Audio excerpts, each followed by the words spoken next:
All right, click the link to my channel here over at SubScribeStar. So book Twitter, yes, it's a thing, like book TikTok, is having a bit of a girl moment.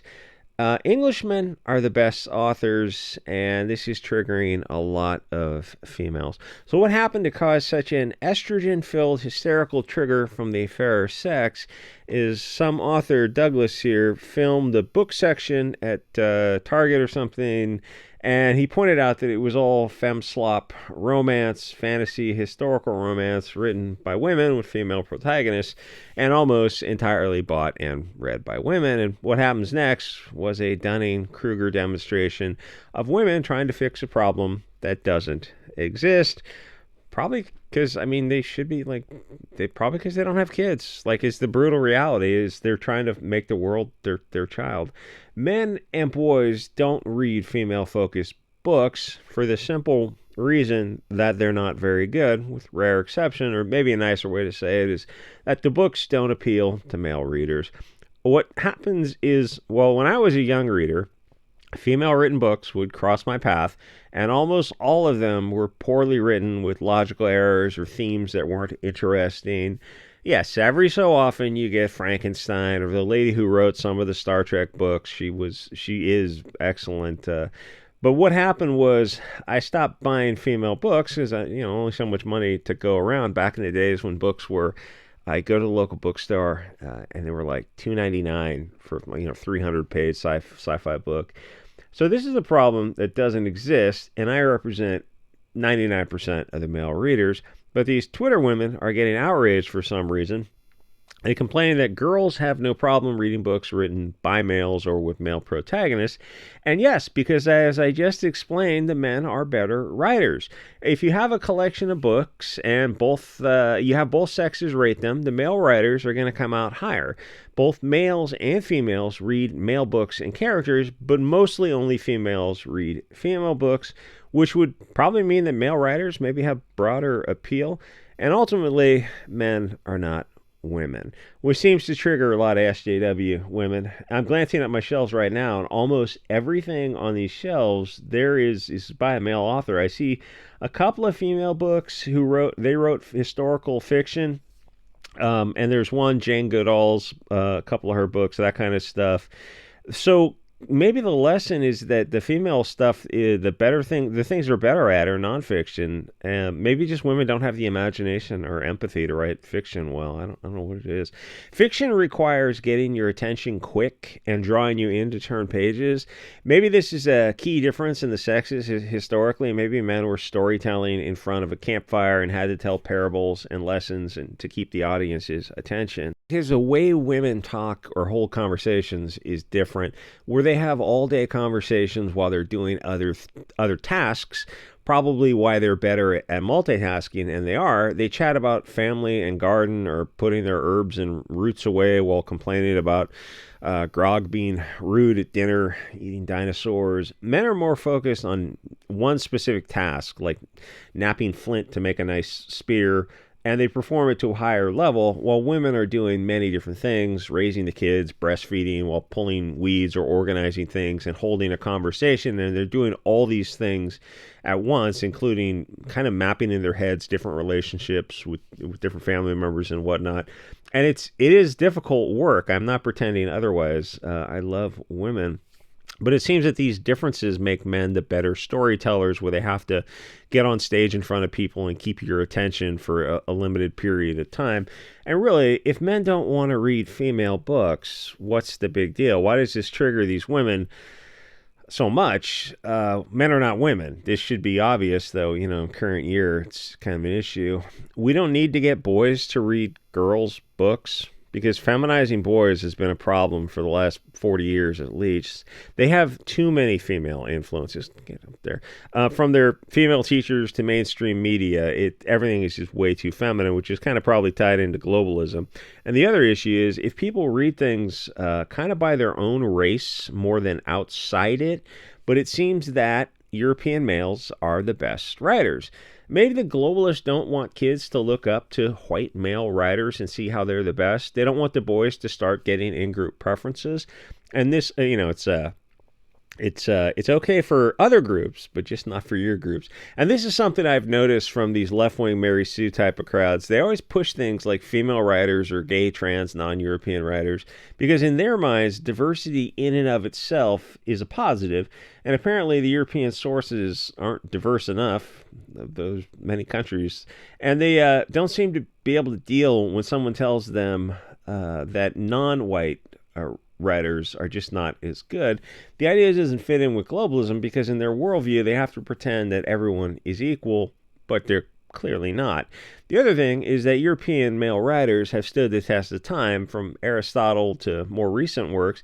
But what is being pushed now in schools and colleges are non-white authors who are mostly horrible. No offense if you're one of them.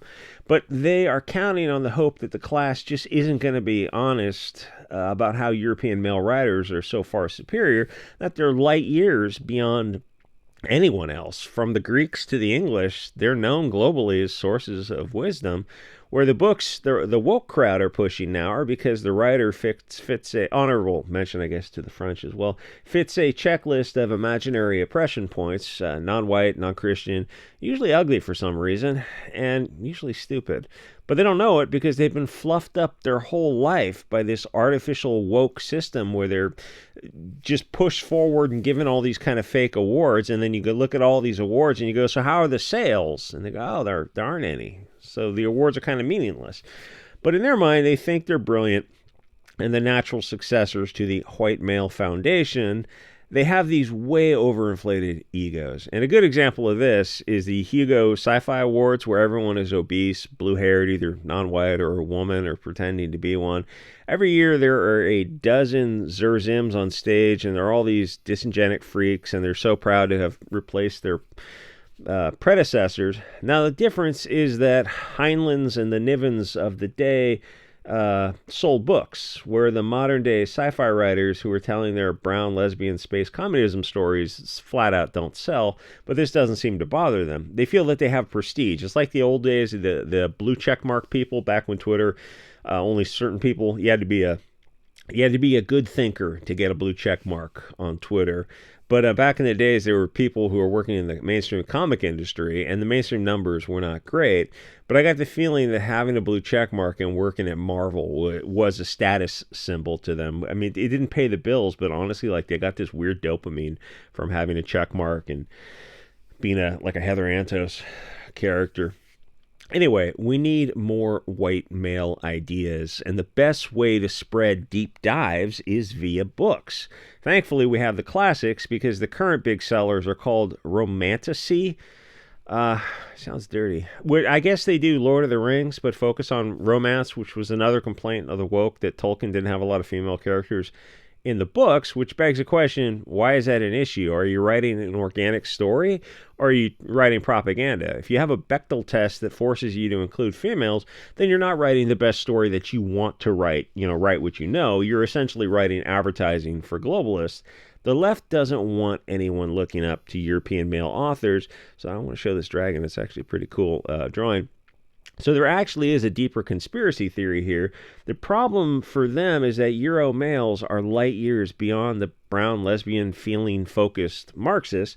But since they control the schools, they control the narrative, they force these stupid books into schools to decolonize learning, which is to dumb it down while simultaneously tearing down statues and censoring the classics.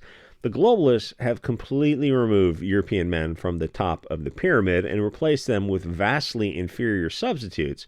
They have decolonized reading, but replaced them with books for dummies by dummies. Think of how few European male public figures there are, and how, unless they are globalists, the parasitical media tries to destroy them. And the bigger issue is that people are not getting married and having kids anymore. Women don't need men, and European girls and women have been told their whole lives how horrible their own tribe is, and this all started post-World War II when the communists started to get control of the colleges and slowly started delegitimizing and dehumanizing European people in general, especially the male authors. So instead of reading, and you don't have to just sit back and take this. You can form your own in-groups, learn to have in-group preferences and express those ideas to other people. So instead of reading the classics that have been around for over 100 years, they teach the student from some POC who's still alive, just some affirmative action hire, some token, and the book sucks, but they teach it anyway because they have to remove white men from the pedestals. And if you go into these classes already being a reader, and you look at these college literature classes, the books you're being taught, this is garbage. Like, this is garbage. So the European, I imagine it's worse today than it was in my day. So the European man has had his crown removed, which is a problem because the best people to influence white countries are European men. Instead, the globalists have replaced them with people who don't have that history of accomplishment. The thing is, you could read nothing but European literature and history and be well read. And if you said, okay, well, we'll throw in some of their stories from these other third world countries at the same time period, they mostly don't exist. And while there might be some Indian or Iranian things that you could read to round out the student a bit, the focus for European students should be European sources. There is so much that a lifetime spent in just English study, Anglophiles, would keep you busy, much less the Norse or the Greek and everything else. But globalists destroy nations. They don't want white countries. That idea terrifies them. And they especially don't want European nationalism. And they don't want people to look up to white male authors.